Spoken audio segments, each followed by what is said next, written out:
took one hit and I was like, that was me with Snoop Dogg. I'm sorry, what? He had this huge cartoon-sized, blunt, and I was just on Jupiter for the rest of the night. It was not the commoner stuff that I would typically be smoking.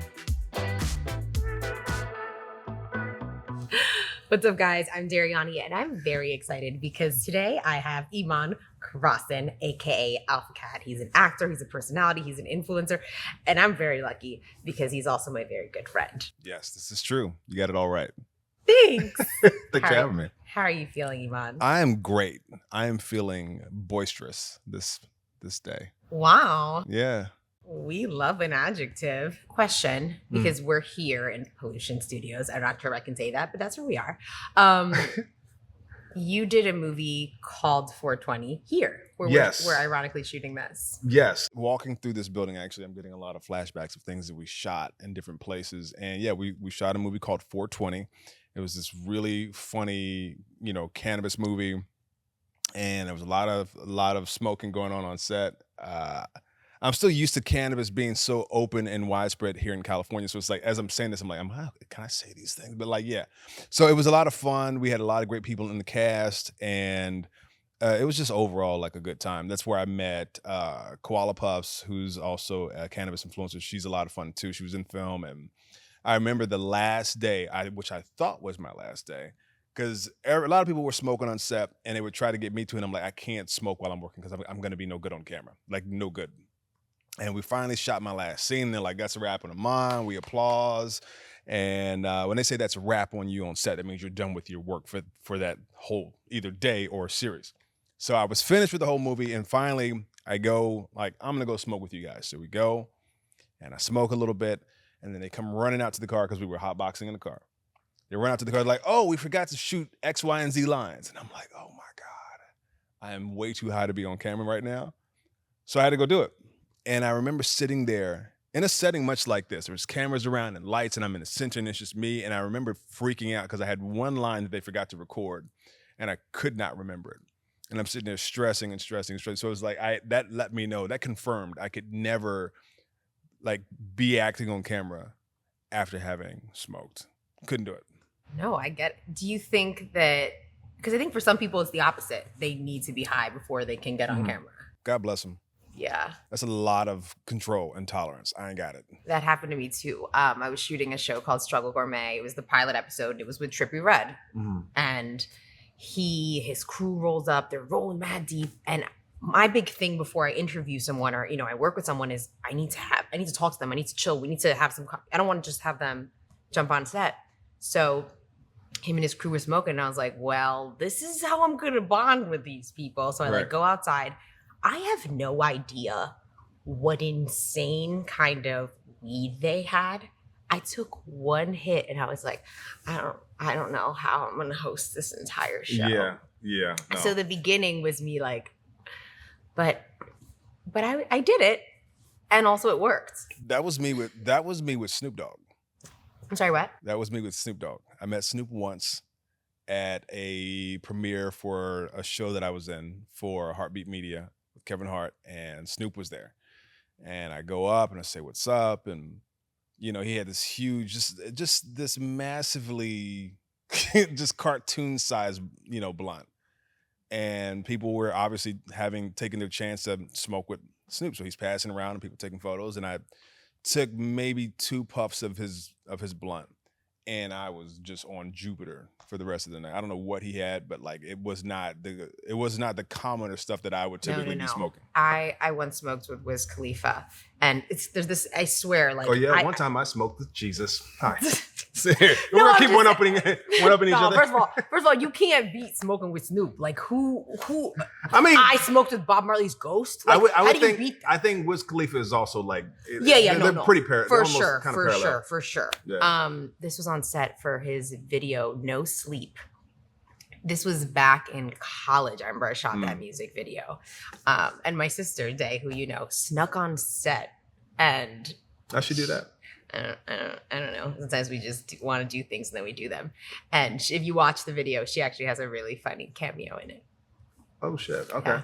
Yeah. But cool. Anyway, the moral of the story is, I don't know if there is a specific strain of weed that rappers smoke, but anytime I have smoked with a rapper, it is just not normal weed. It's next level. Yeah, agreed. I don't know where they're sourcing it. If you know, leave it in the comments because some people might be interested. It's locally sourced in the hood. I don't know, but it's real. Yeah. Yeah. But, it was a good time though. It absolutely was a good time. Well, first of all, that's something that like you put in like, how to explain it? Like smoking with Snoop, that's like you should wear that as a badge of honor. Right. Yeah. It's funny. At the time, I was way more, what's the word? I don't know, quiet about it. Not that I'm necessarily loud about smoking now, but back then it wasn't exactly where things are now. So it's still kind of like, and I didn't actually smoke it on camera. Like I smoked off camera. And then after I took my puffs, then I was like, okay, take a video of me and Snoop. You know what I mean? And everybody was like, you're with Snoop, record it. And I was like, I don't know, because my brand, all this stupid stuff. I know. It's just, and again, we live in LA. Right. Where it is wildly normalized, but still like that taboo is like, it's like right here. Right. Which is pretty stupid because it's like at the end of the day, it is an herb that comes out of the ground. It's an herb, and so there's so many other things when you stop and pull out and just look at stuff. It's like, okay, so the herb is so demonized, but then you have alcohol, which is an actual poison, and you have all these other things which are actual poisons, and it's so normal. And it's like, but then you take an herb and it's like, oh, it is. So now I look at it it's so silly to look at now. It's just like, you guys are really terrified to the point of like enacting as much legislation as you can to stop it. It's like, it's an herb, y'all. Yeah, no, it's literally a plant. It's like as if someone was like, no more cilantro, just like, you just can't, no more cilantro, we just hate it. Right. Yeah. It doesn't make any sense. It doesn't. But I think in 50 years, it'll be as chill as liquor, honestly. I would hope so. And I think so. And I'm actually surprised at how quickly things are changing, like in terms of laws and acceptance. Like it does seem to be changing pretty fast. Every time I look up, there's like a new state or country that is loosening its restrictions on cannabis. No, I genuinely think in 50 years, it will be super socially acceptable. Because think about it, there was a time where we had prohibition and like, God forbid you were drinking alcohol in front of people. Right. Exactly. That seemed to have lasted all of 5 minutes, but yeah. Right. I don't know. I think it's a good thing. I think it'll be interesting too when it goes past cannabis into other things, which I'm not going to get into just yet. But things are loosening. We'll see what the world does with it. We'll see. I would like that domino effect. Right. I mean, yeah, I think for that you got to go to like Colorado or something like that. If cilantro got you high, you'd really like Mexican food? Even more. Wow. Let's work on that. Yeah. I'm usually against like super GMO, but if you genetically modified cilantro to make you high, I'd be high all the time. I use cilantro all the time. Think about how dangerous cannabis infused Mexican food would be. Because like I've seen like the cannabis infused events where it's just like, oh, we like put a little cannabis into like a maple leaf, or it's like cool, or a little apple. Put some cannabis in a burrito, watch what happens. It'll be deadly because I'm eating 5 of them. Yeah. And that's the starter. Well, that's the starter because exactly. That's the starter. So it's already delicious. Do you get hungry when you smoke? Iman. Oh, I forgot. We had a night. First of all, do I get hungry? I'm always hungry. But that's part of the reason why I genuinely can't smoke that much, is because what happens to me is the filter of, and it's not just me, that's what happens. It's like the sense of like, you're full, it just doesn't exist. Right. Wait, what do you mean we had a night? What are you referring to? We had a night that we hung out and we cooked and we smoked and we ate and we ate and we ate and we ate and we ate. Do you remember that? Unfortunately, that's not specific enough because that is how almost every single time. So I'm not a functional high person. I'm not. Neither am I. I'm not. The only thing I can do is cook. True. And eat. That's it. So I will say, great person to hang out with if I'm high. True. Vibes are immaculate. I'm cooking you great food. Right. We'll end up at a Taco Bell though. Guarantee 100%. And that's what happened. We hung out. I see. We smoked. You cooked. And then we ate the food. Then you cooked some questionable chocolate chip cookies. You might have been. I cook. I don't bake. Right. So it was cool. It's fine. You Especially if I'm baked, I can't bake because there's so much math and science. It was a grand gesture of you to try to attempt to make chocolate chip cookies. Thank you. And then we sat down after eating all that food, and we were like, we should go get some food. Then we went to Taco Bell, and I went to Carl's Jr. Oh my God! You remember now? I do remember that. And then because I was upset because why would you? You are at a Taco Bell and you go somewhere else. That to me is crazy. I was not feeling the Taco Bell. And my stomach was a wreck for like 5 days after that. I wasn't hungry for like 5 days after that because I ate enough food for a week. Yeah. You know, it's crazy because I'm really healthy and I eat whole foods and clean, but man, nothing on this planet hits like Taco Bell when you're high. Nothing. I would challenge that. No, I'm sorry. I would challenge that. A what now? A Crunchwrap Supreme, That didn't have a cheesy Corzita Crunch, cinnamon twist, and a cherry Pepsi. That is the perfect order. I am loyal. I've had the same Taco Bell order for like at least 15 years. Taco Bell used to slap for me, but I can't really eat it anymore. So, well, I mean, I'm vegan now, so they do things. Yeah, like a bean burrito. That's boring. Also, I think their beans are probably soaked in like chicken juice or something, so I'm good. Chicken juice. Now, I will say that Taco Bell's fries slap. They have fries? They have fries, like nacho fries. Those motherfuckers slap. I'll take a big bag of it. Like, give me like in there, but the portions piss me off. They're like they come in like a little box like this, and like, here you go. I'm like, no. Give me like 8 of those and then dump them in the bag. Just put my fries in the bag. Okay. You never had Miss Taco Bell herself has never had the Taco Bell fries. Because you don't understand. I literally get the same order and I eat it in the same order. And it's just like, for me, it's like I don't want to say it's a religious experience, but it is. Because so the only way I do it is I will never eat Taco Bell outside of a Taco Bell parking lot. So what I mean is, no, it's important. So I drive through the drive-through, I order the food, and then immediately drive and park into their parking lot. That's valid. Don't take it home. That's valid. Do not. Some guy was dating Uber. He like did Uber Eats for Taco Bell instead of getting it for me. Like instead of us going. I'm sorry. No, I need to have it like. So this man lost points because he Ubered Taco Bell. It just doesn't. The gesture didn't matter. No. What if he had Ubered it and then said, "Let's go down to the car and eat in the car"? No, that's not the point. It's that freshness. I just talked to a human who gave me the food, and then I'm in a parking lot. It just also tastes better in your car. I don't know. That's the only way I'll do it. I get it. No, that's valid because when I think about it, a lot of times when I've gone to Taco Bell, I pull over right after the drive-through and I eat it in the car. I also just celebrate a sense of urgency. Okay. You know, just in general, I'm such a sense of urgency kind of person. I wish I could lie and be like, I'm so lax. I'm kind of lax, but I love a sense of urgency. I vibe with that because I can't stand people who lack a sense of urgency. It drives me crazy. It drives me nuts. Like people who just kind of like generally just kind of meander and like, I don't know. But honestly, I'm like, hey. Most of my friends lack a sense of urgency. It's because it's like, the universe is like, you need to learn. I can't be around other people like me. Yeah. Speaking of that, it's actually not related at all. Do you let people eat in your car? Oh, I like this. You assumed that like there's actually ever people in my car. Yeah, I asked it and then I was like, guys, so you see Iman and I and we're interacting as humans.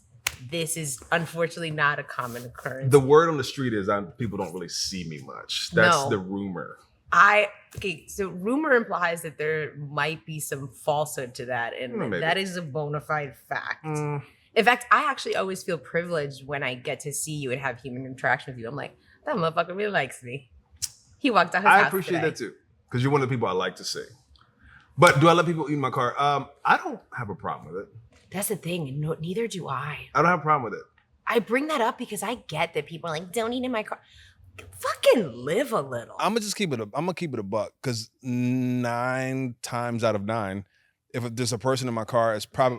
I hate to interrupt. 9 out of 9. Is that a new? Are we now count? It's not out of 10 anymore. We're now the parameter is 9.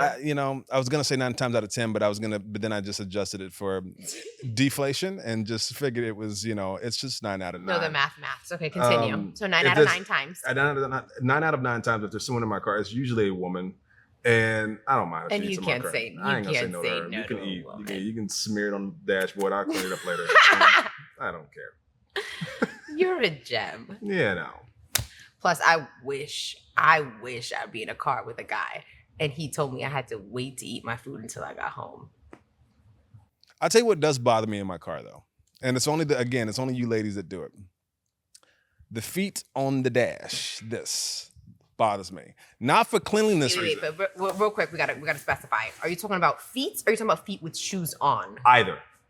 First of all, if somebody puts their foot with their shoes on, that's straight disrespect. That is true. And I think most times ladies tend to take their shoes off. But the foot on the dash thing bothers me, not for cleanliness or anything like that. But it's just like if we get in an accident, you're screwed. Because that airbag gonna pop out and now you're a minotaur because your legs are back. It's so like that airbag's gonna pop out and smack your shit and break all your legs. And women, that's the first thing they love to do when they get in. Get my shoes off and put my legs up here, and I'm passenger princess. It's like put your feet down, sit like a normal person. You can lean your seat back, but then if we get in an accident, you're screwed. And it's a random complaint. It's okay. I can feel that you needed to let it out, so just let it out. I just get nervous. I'm like, yo, put your... Yeah, I guess that is true. Safety first. I'm telling you, the airbag will kill you. The airbag's gonna throw your knees right into your face. That's true. That's my old man complaint. I'm sorry. You're good. Take notes, ladies. It might seem cute. He might have a foot fetish and really enjoy that, but you're really putting your life at risk. Take your feet off the dash. Take your feet off the dash. Yeah. If you were cannabis, what kind of cannabis would you be? That's such a good question. Would you? Because... And how would you be prepared? No, how would you be served? Unbelievable question, because I would say I'd want to be an edible because, I love food and I love eat me out. Exactly. Like, delicious. Anyway, but no, because edibles are terrifying. I would want to be, honestly, purple haze. I'll explain. Because I remember the first time I smoked purple haze. It was in Miami. It was also the first time I saw a gun. Again, this is Miami. But it's the first time that I ever, first of all, so what I love about purple haze, it's, to my knowledge, it's one of like the OG strains. But what I love about it is the high is that goofy, silly high. So, everybody smokes for different reasons, right? Mm-hmm. Like, I feel like I'm always chasing that goofy, you're just laughing. You don't always get goofy when you smoke? I get goofy when I look at a blunt. You mad stupid. It's true. I was going to see it. I start giggling. You're so silly. No, sometimes it's like, this is like more chill. Or like, no, there's a certain one that I just, like when you first smoked, it was like every single thing made you giggle. Mm-hmm. Anyway, back to your original question. So I would be purple haze because I feel like it like brings out your silly inner child that's just goofy and just wants to, it brings me back to a time where what's a concern? So that would be my answer. What would you be? I'd probably be a hybrid.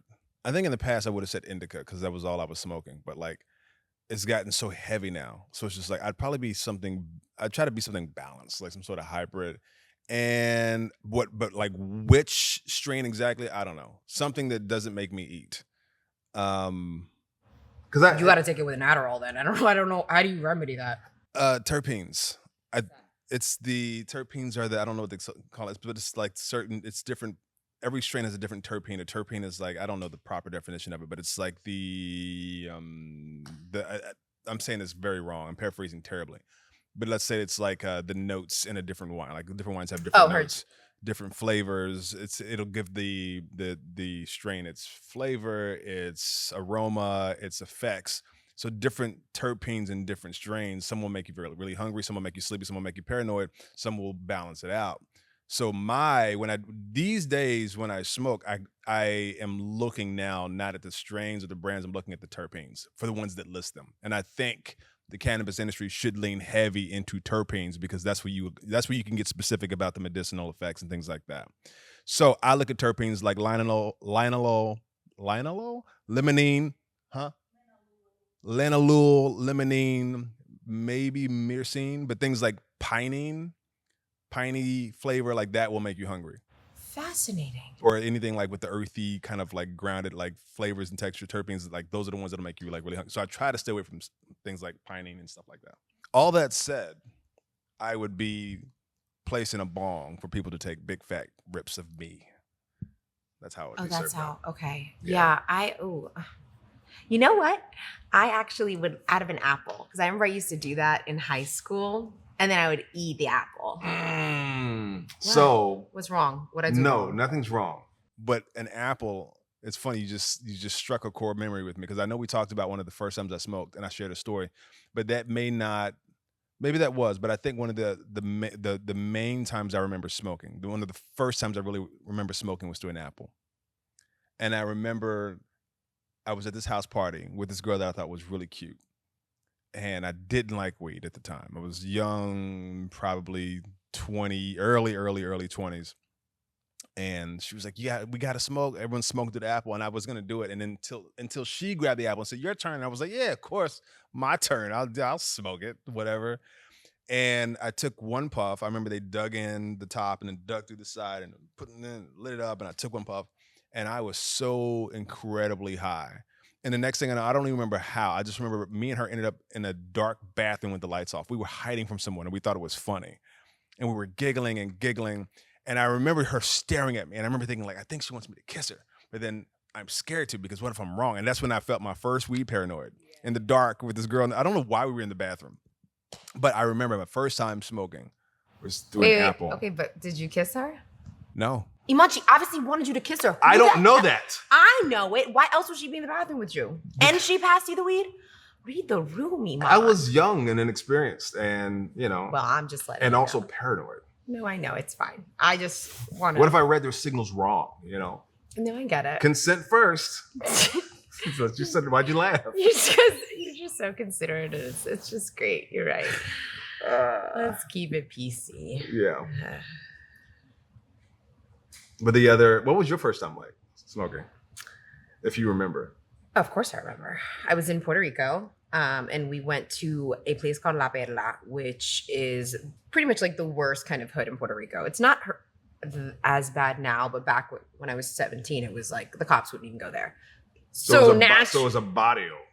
It was un barrio, yeah. So naturally, my sister and I were like, let's go. So we like met these Puerto Rican guys and we went, and I remember we like walked down like these little stairs, and it really just looked like every single reggaeton video that you saw at that time. And I remember there was like a little kid on a motorcycle. I'm like, where are we? Anyway, that's where we copped it from. It's called Creepy in Puerto Rico. Called Creepy? Creepy, yeah. Okay. I guess it's like creepy. But anyway, so we smoked it in El Morro, which is right next to it. And it's like the big waterfront. And that was when I first experienced paranoia. And I was like, oh, we're going to get in trouble. And then these cops were coming up to us. And of course I was like, oh my gosh, we're going to get in trouble. But the cops were smoking too. And it was just beautiful. The cops were smoking? Yeah. And it was just great. And it was a great night. And shout out Puerto Rico. It's one of my favorite countries. I haven't been to Puerto Rico yet. I know. So great. I've not been to Puerto Rico yet. It's the country I've been to the most, I think. I just love it. The people are they're just the embodiment of salsa and reggaeton. So they're just warm and lively, and they're just, I'm biased, but Caribbean Latinos, Caribbean people in general, we just want to have a good time. Yeah, no, I love the Caribbean. I've only been to one country in the Caribbean, but I love it. Where have you been? Jamaica, like 8 times. Damn. Yeah. Well, you really liked it. Yeah, no, for sure. I mean, Jamaica's great. But I want to see more of the Caribbean. I want to go to Puerto Rico. I want to go to DR. I want to go to Trinidad and Tobago. Keep going. Haiti. Where else? Puerto Vallarta. No, that's Mexico. For the love of God. What am I, Iman? Cuba. Thank you. But listen, is Cuba cool too? Nope, it's just shitty. Of course it's cool. Okay, it's obviously a different experience because it's a third world communist country, so you can't expect, a lot of places don't have AC, and there's obviously a lot of lack due to the fact that it's a country that runs on rations. But in terms of it being so beautiful and the people just being so lovely, and I'm sure you've seen Cuba. It's because of the embargo, it's like stuck in time. But there's something in that that's beautiful. They've captured a time that was a beautiful time to be alive. And because of its separation from American culture, it's amazing because everywhere we go, American culture is pervasive, right? It's like the one place where they don't sell Coca-Cola, you know? Interesting. Yeah, there's that disconnect. Although it's a struggle for the people on the island when you get to go there and you're like, damn, you're really separated from American culture. Do they got weed though? They don't. So here's the thing with Cuba. Cuba's super, super safe. Like they don't have guns. They don't have homeless people. Really? Yeah, it's crazy. Why is it like always, and then when you see it portrayed in media and movies, it's always like Cuba. You see like cartels and shit. Like, why do they do that? I think it's more the correlation with Miami because Okay. obviously a bunch of drugs came in to Miami and Cubans were there. But Cuba, like drugs are not a thing. You cannot find drugs. I mean, I shouldn't say you couldn't. I'm sure you can, but it's not prevalent at all. Interesting. No. Interesting. It is. It's a really interesting place. Again, obviously, as a Cuban American, like there's this deep sadness that I feel because people obviously lack so many basic freedoms. But still, for me, when I went, it was so important because I felt like I kind of completed the journey before me. Like, how do I explain it? I've always felt Cuban. You know, I own a Cuban restaurant. I cook Cuban food. I dance Cuban music. But like to never go back to my homeland, I felt like there was a part of my identity that was not complete or that was almost kind of disingenuous. But then when I went there, I was like, holy shit, I understand. I'm like, these people feel like me. And like, I just was like, I understand everything my grandparents said. And yeah. So no drugs in Cuba. No. Pablo Escobar would like to have a word. Is he still alive? No, I don't think so. I don't think so. I think he was taken out a while ago. Yeah. Is he alive? I think he got taken out. By who? A gunman. I don't know. I don't even want to make up stuff I don't know. because I don't want his people. Hey, I don't want no smoke. If you run with, I don't. I know nothing. I know I ain't nothing. seen nothing. I'm not interested. I don't know anything. Do you smell that? I do. You do smell like a baby, I smell because and you're so proud. I am. I smell like a baby. I do. It's so youthful. No, it's because I was looking for an oil to just douse myself so I would be glimmering, and I found baby oil. So you could look nice and dewy. Yes, I could look dewy, but then I smell like a baby, which is kind of weird. But what is the baby smell? Like, you know what I'm talking about? Like baby powder. They all have that smell. What is that smell? And how come it's only reserved for babies? It's such a good smell. It's not. I used to. What? When I was younger, when I was in college, that was like part of my whole swag. For some reason, I would use baby products. I would just wear. I would. My lotion was baby lotion, Johnson & Johnson, straight up. Baby lotion, baby oil, baby powder. Yes, and that was like my whole thing, and it worked for me. Women loved it. They were like, "I love that you smell like a baby. I love that you use baby lotion. It's so cute." No, I'm like, first of all, I hope y'all are paying attention because this is game. Because you're saying this, and I'm like, I would love a man that smelled like a baby. I feel like it'd be weird if I did it now. At my big age, if I met a woman, it's just like he's cute, but like, why do you smell like a baby? Like a baby lotion. That's strange, and I'm never talking to you again. I'm blocking you. I don't know. I feel like my internal, like maternal instincts would be like, I love this man. Right, but then I think... And then I would baby him. No, don't do it. It's horrible. It would manipulate a woman like me. I would baby you, and I don't need that. It's like when you break it down. Like I'm okay with saying that I did it because it was like when I was in my early 20s in college. Yeah. If I did it now, I would find it very strange because it's just like you were using... It's a strange hustle. Like, I'm going to smell like a baby so that I attract women. Like, that's strange. It's almost as strange as the guys who go to gay clubs to find women, because they know that's where the women hide to get away from the men. So they're like, we're going to go there anyway. It's a strange hustle. It's a strange hustle. If you could tell me about one thing right now, anything, like something that maybe you're like hyper fixated on, or just something that pops in your brain. Something I fixate on. You're asking a broad-minded man a broad question. So now I'm lost in a sea of things I could say. Oh my God, he's going to drown in a cup of water. I can already tell. But I would say one of the things I think that, this is a random thing I find interesting right now, is body intelligence.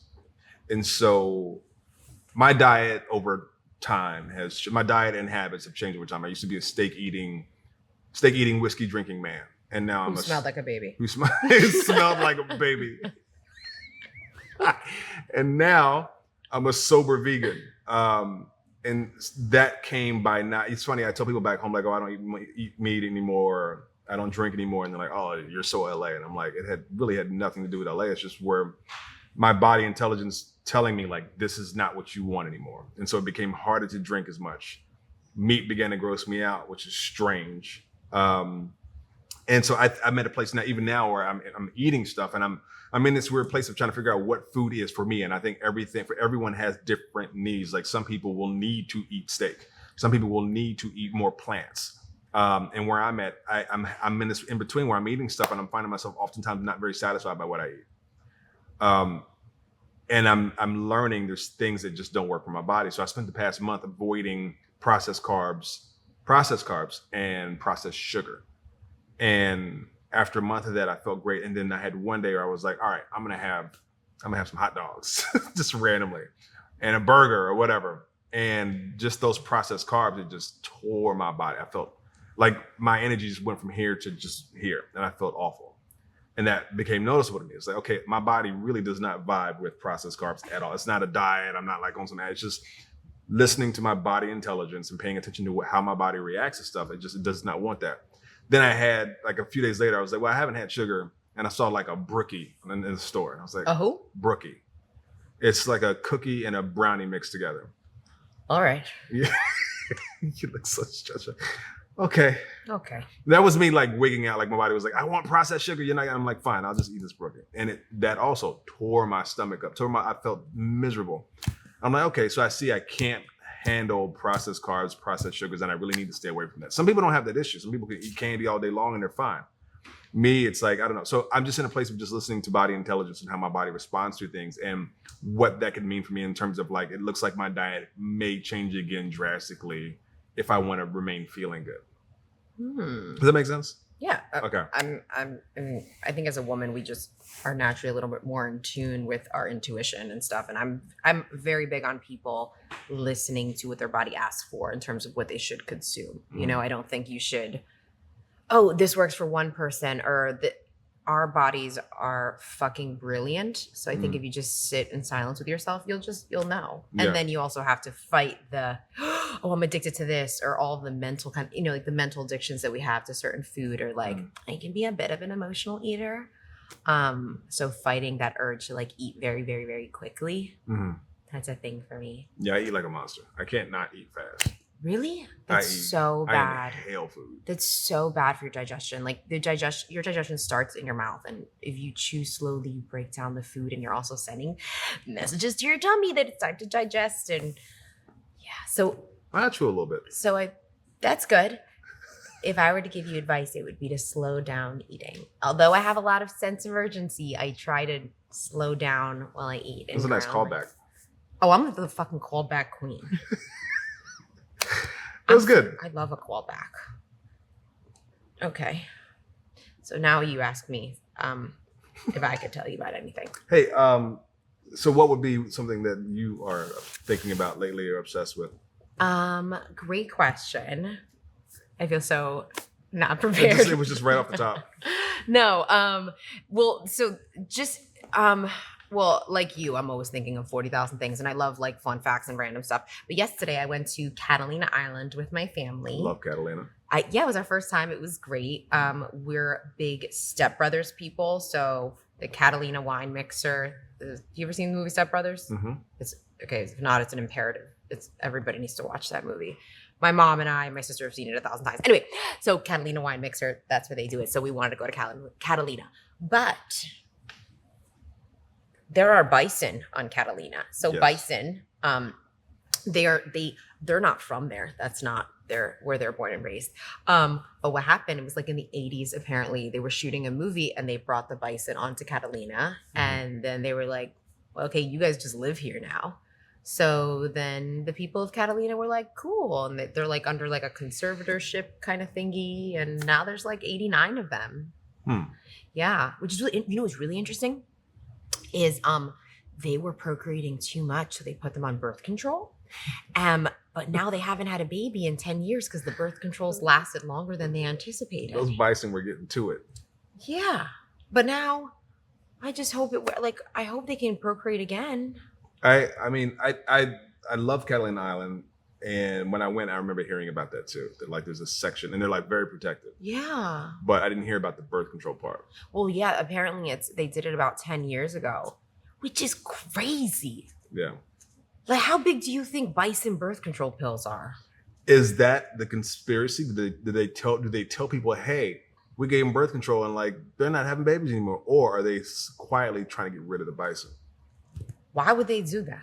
Because they want the land to build stuff on. No. And no, there's a lot of uninhabited land, but also the bison are a big part of the tourism in Catalina, and tourism equals money. Anyway, on that note, what? You look upset. I'm just trying to picture who's at home like, hey, honey, we should go to Catalina Island to look at the bison.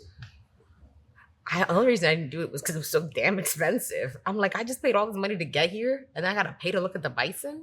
All I know is where I stayed in Catalina Island. I will not be sharing because I'm gatekeeping actively right in your faces right now because it was such a great place. And when I got into the room, I was like, I felt weird. I was like, this is because it's like I'm in like on the top of this hill in the corner unit looking out in the ocean, and I can see out, and I'm like, something feels weird. I felt really uncomfortable, and then it hit me. I was like, oh, there's nothing weird. It's just absolutely silent. Like there was no noise, nothing. And after being in LA and this constant city noise and traffic, it was such a relief. It felt weird that I didn't hear anything. And once I realized it was just silent, I became like so at peace with it. I was like, oh, this is great. It was amazing. So that's where I go back every time I go. Oh, all right. Do you want me to wrap it up? We're good to wrap it up. Wrap it up, Box. Wrap it up. It's time to wrap it up because I have it. I did a baby. Thank you so much. I did a baby fast this morning, so I'm hungry. So you did a baby fast. Came here, put on some baby lotion. You're just in your bag. I'm just saying that I want to finish this because I want to eat. So yeah, I'm kind of hungry too. Are you gonna eat with me? Sure. Yay! Look at us eating. Yes, it's our favorite thing to do. It's what we do best. But no, for real, thank you for being here. Thank you for having me. Of course. I appreciate it. You're literally always welcome back. Thank you from the bottom of my heart. Thank you guys so much for watching. I hope you had a great time. I felt as though it was a vibe, right, Ivan? It's always a vibe with us.